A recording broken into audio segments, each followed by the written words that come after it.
Module A1 Objective 6. In this objective we're going to define acids, bases, buffers, and salts, as well as talk a little bit about physiological pH.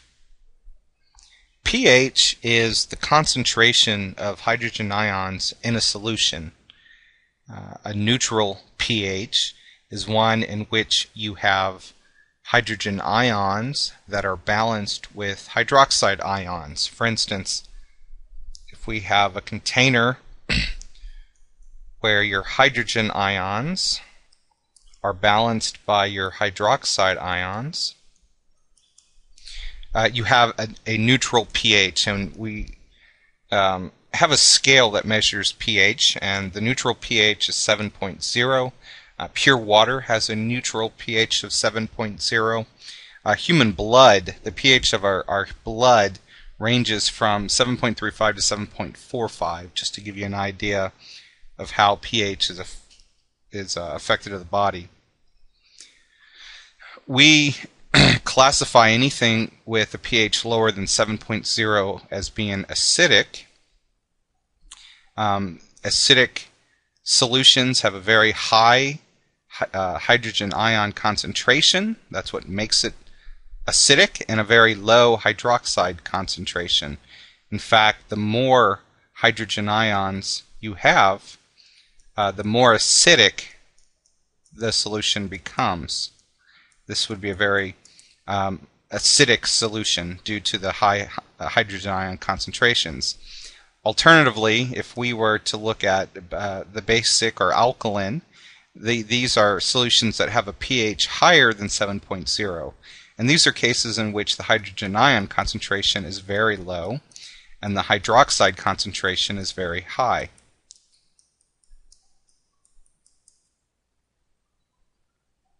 The pH scale goes from 0 to 14, and there's an inverse relationship with the hydrogen ion concentrations. And what that refers to is that the more hydrogen ions signifies a lower pH. It's an inverse relationship. More hydrogen ions, lower pH. Just to give you some ideas of some common products and that are ranged on the pH scale, if you consider stomach acid has a pH of about 1. Tomatoes, grapes, vinegar, wine, pickles, these are all very acidic. Even saliva and milk are somewhat on the acidic side. In terms of the more alkaline or basic side, bleach, ocean water, ammonia, oven cleaner, these are all on the basic side of the pH scale. But again, it ranges from 0 to 14, with towards 0 being acidic, towards 14 being basic, with the neutrality point being placed at 7. An acid is defined as a solute that adds hydrogen ions to a solution. So anything that adds hydrogen ions to a solution is an acid. And we call these proton donors because a hydrogen ion is nothing more than a proton. In fact, if you remember from the periodic table of elements, hydrogen has an atomic number of 1 and a weight of 1 point something, 1.00 something. And what a hydrogen ion consists of is 1 proton and 1 electron. So a hydrogen ion itself is one in which the electron has been lost and what is left is a proton. So that's why we refer to hydrogen ion as a proton donor. We can classify acids as strong to weak, in which strong acids dissociate completely in solution. And this is a concept in which we will go back and look at that reversible reaction. Anytime you take hydrochloric acid and you place it in water, and we looked at this solution before, what we get is hydrogen ions plus chloride ions. This process is referred to as dissociation, when the HCl literally breaks apart into hydrogen ions and chloride ions. And a strong acid will dissociate completely in solution. On the reverse side of that, a weak acid, or even a weak base, they're not going to dissociate completely. They're going to reach a point of equilibrium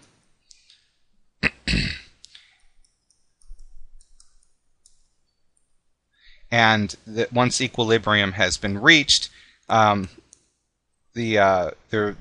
forward and reverse reactions will continue to take place. And the weak acids and the weak base help to balance pH within a system.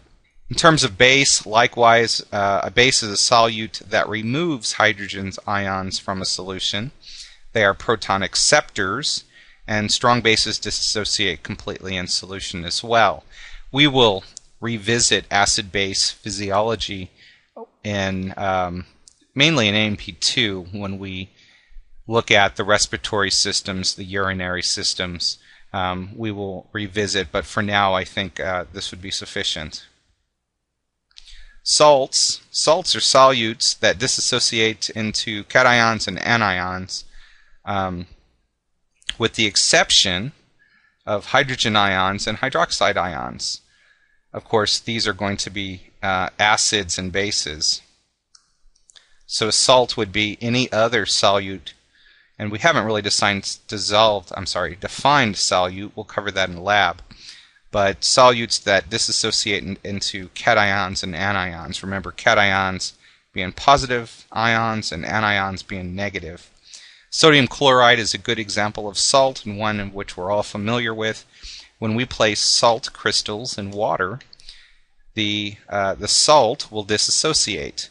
Basically, the sodium ions will break away, and the chloride ions will break away.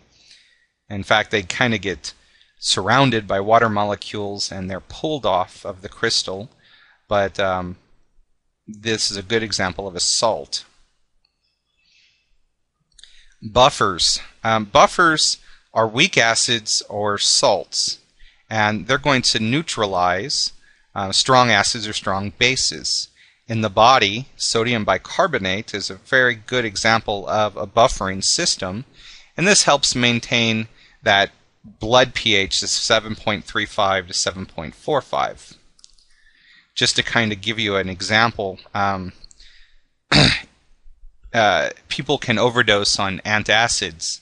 An antacid is a basic substance that neutralizes acids, and it ultimately forms some type of salt. If a person eats too many antacids, it ends up shifting their pH towards the basic side. And the body has buffering systems to help control that so that it doesn't alter our pH drastically.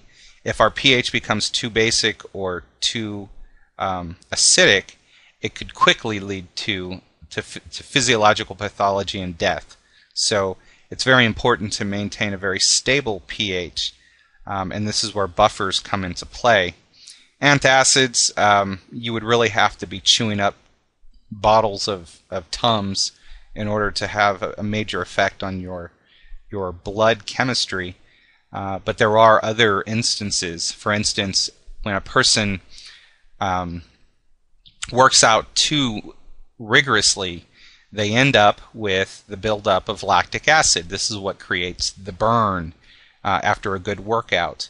And lactic acid is going to add hydrogen ions to the body, and this is going to lower the pH. It's going to make the pH more acidic as we're adding hydrogen ions. So this is another area where buffers come into play. Buffers are very good at basically capturing these and maintaining a relatively stable physiological pH for the health of the individual. So when we consider the body, we need to consider the molecules that make the body, and there are four main macromolecules present. Our macromolecules, macro referring to large, and molecules referring to molecules, they tend to have three main atoms, hydrogen, carbon, and oxygen. We'll see examples of others. These macromolecules are all covalently bonded. All the atoms within the molecules are covalently bonded. And they tend to contain functional groups, and this is a concept in chemistry that we'll pick up in lecture in the next few days. But the functional groups help determine the chemistry of these particular molecules.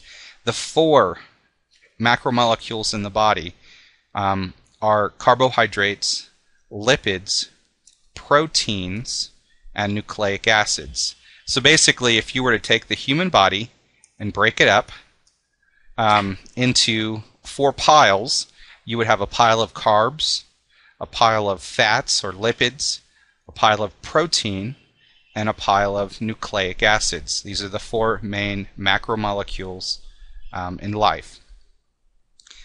One of the easy ways to remember these four main macromolecules is anytime you look at a nutritional label, we look at carbs, fats, and proteins. We're concerned about carb intake, we're concerned about fat intake, we're concerned about protein intake. Nucleic acids, these are the DNAs and the RNAs, something that you have probably heard about, and we'll discuss them later in lecture, but these are the four macromolecules of life.